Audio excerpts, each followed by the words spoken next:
Сәлеметсіздер ме, құрметті достар. Бүгін мен сіздерге өзімнің доллар гүлдерімдегі болып жатқан өзгерістермен бөліскім келіп отыр. Көптен бері видео салынбай кетті. Оның себебі біраз денсаулығыма байланысты болды басында. Одан кейін қыс айында гүлдер демалысқа кетіп, ешқандай өзгеріс болмағандықтан мен ешқандай видео сала алмадым. Гүлдердің барлығы бір қалыпты, ешқандай өзгеріссіз, ешқандай өсу белгілері болмағандықтан мен ешқандай да себеп салдарын көрсетіп видео сала алмадым.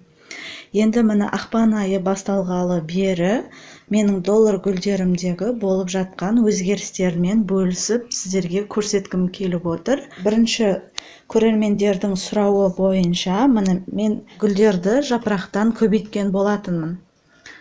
Міне жапырақтан тамырлатып, одан кейін біріктіріп отырғызған болатынмын. Мына доллар гүлге келер болсақ, бұл доллар гүлі мына жапырақпен көбейтілген. Бұл жапырақ барлық өзіндегі шын барлығын тамырлатуға жіберіп, одан кейін стрелкаларын шығарып, осы ақпан айы басталғалы үлкен стрелкасын шығартып, бір жапырақтан осындай бір гүлге айналды. Бұны мен жеке отырғызған болатынмын. Ал мынаған келетін болсақ, көріп тұрғандарыңыздай, сынып қалды. Ескі горшокқа отырғыза салған болатынмын. Горшоктарым бәрі бос болмай.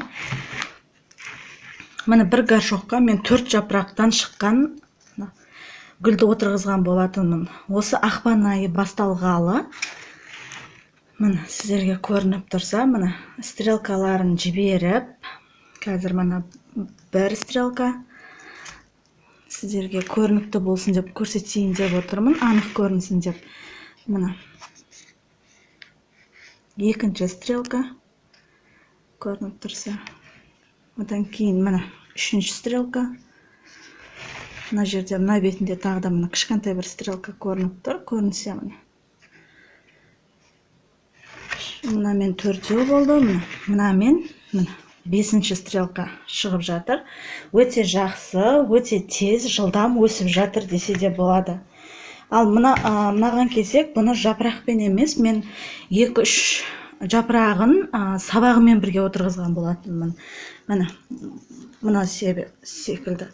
Бұл да жақсы, бұған мен 3-еуін отырғызған болатынмын, бұл горшокқа. Бұлда да қазір стрелкасын жіберіп жатыр. Уже жапырағын ашып жатыр. Жалпы жапырақтан көбейткен гүлдерімдегі болып жатқан өзгерістер осы. Енді үлкен доллар гүліме келетін болсақ, бұл үлкен доллар гүлім.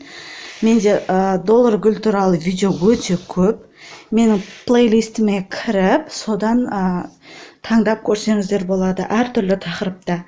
Мен үлкен доллар гүлінің тамырлары сәл шіріп бастағандықтан, су көп құйылғандықтан, мен екеуін бөлген болатынмын. Екеуі негізі, осы екеуі бір үлкен доллар гүлі еді. Мен бұны бөліп отырғызған болатынмын. Енді қарасаңыздар, бұл да стрелкасын шығарып, көбейіп жатыр, жапырақтарын шығарып. Мынада да жіберіп жатыр. Қазір ғана үлкен жапырағын жаңадан өсірген болатын. Стрелканы жаңадан өсірген болатын. Бұны мен мынаған бекітіп қойдым. Жан жаққа қарап, шашырап, жайылып, көріксіз көрініп қалмасын деп. Жалпы доллар гүлдерімде болып жатқан өзгерістер осы. Ақпан айының басында, 1-ші ақпан айы күні, мен бұған удобрение ретінде витамин құйған болатынмын. Қазір күн ұзақ болып қалды, сол үшін қыста, тыныштықта, былайша айтқанда ұйқыда жатқан гүлдерді ояту мақсатында мен бұларға витамин құйдым. Оны кейінгі гүлдеріме де құйған кезде көрсетемін. Тағы да менің доллар гүлім. Доллар гүлім естеріңізде болса, бір доллар гүл еді бұл. Екеуі. Бұл грибковый аурумен ауырып, міне бұл туралы да қалай емдегенім туралы да бар. Және бұның картошкасы шіріп, бұндай мен емдегенім бар. Доллар гүлін картошкасы шірісе не істеуге болады деген тақырыпта. Менің арнайы доллар гүлге арналған плейлистім бар. Соны көріп, сол жақтан көрсеңіздер болады. Маған комментарийға көп осы доллар гүлі туралы көп сұрақтар келіп жатыр. Неге десеңіздер, бірінші доллар гүлі туралы, күтімі туралы салған видеомда менің 300 мыңнан асып кетіпті просмотр. Сол үшін көп адамдар басқа видеоларымды көрмей, тек комментарийға сұрақтармен қойып жатыр. Сол плейлисттан көрсеңіздер болады. Доллар гүлін картошкасы қалай шірігенде мен қалай не істегенім туралы, шіріген жерлерін бәрін алып, кескен жеріме активированный угольді жағып, 1 сағат кептіріп, содан кейін отырғызған болатын. Міне бұл да өзін жақсы сезініп, мына стрелканы шығарған болатын. Сол отырғызғаннан кейін. Мына екінші бөлігі де міне шығарып жатыр, бұл да стрелкасын. Өте жақсы сезініп, менде ешқандай доллар гүлі замиокулькас деп аталынады ғылыми атауы. Бұл гүл ешқашанда маған қиындық тудырған емес.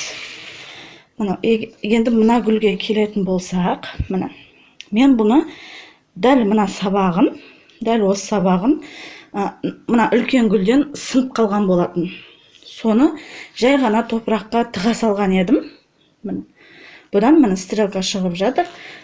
Негізінде тағы да стрелка шыққан болатын. Бұл сарғайып өзі қурап түсіп қалды, сол себепті кесіп тастағаным. Енді өзі жақсы нәтиже беріп, үлкен стрелкаларын шығарып жатыр. Бұдан әрі де мені бұл доллар гүлдері қуантады деп ойлаймын.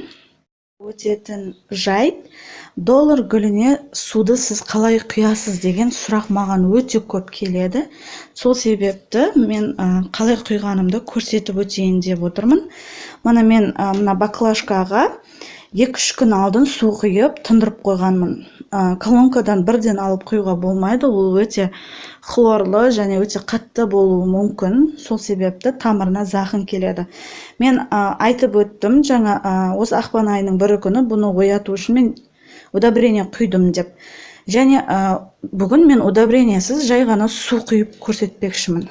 Мен жай ғана осылай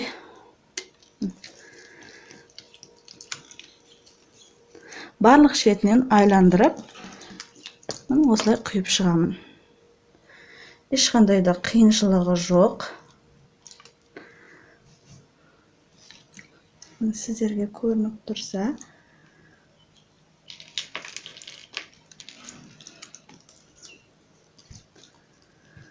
Мен бұларға удобрение құйған кезде мен көп құйған жоқпын, сол себепті де осылай су құйған кезде барлық шеті су болып, неғыл үшін жақсылап құямын.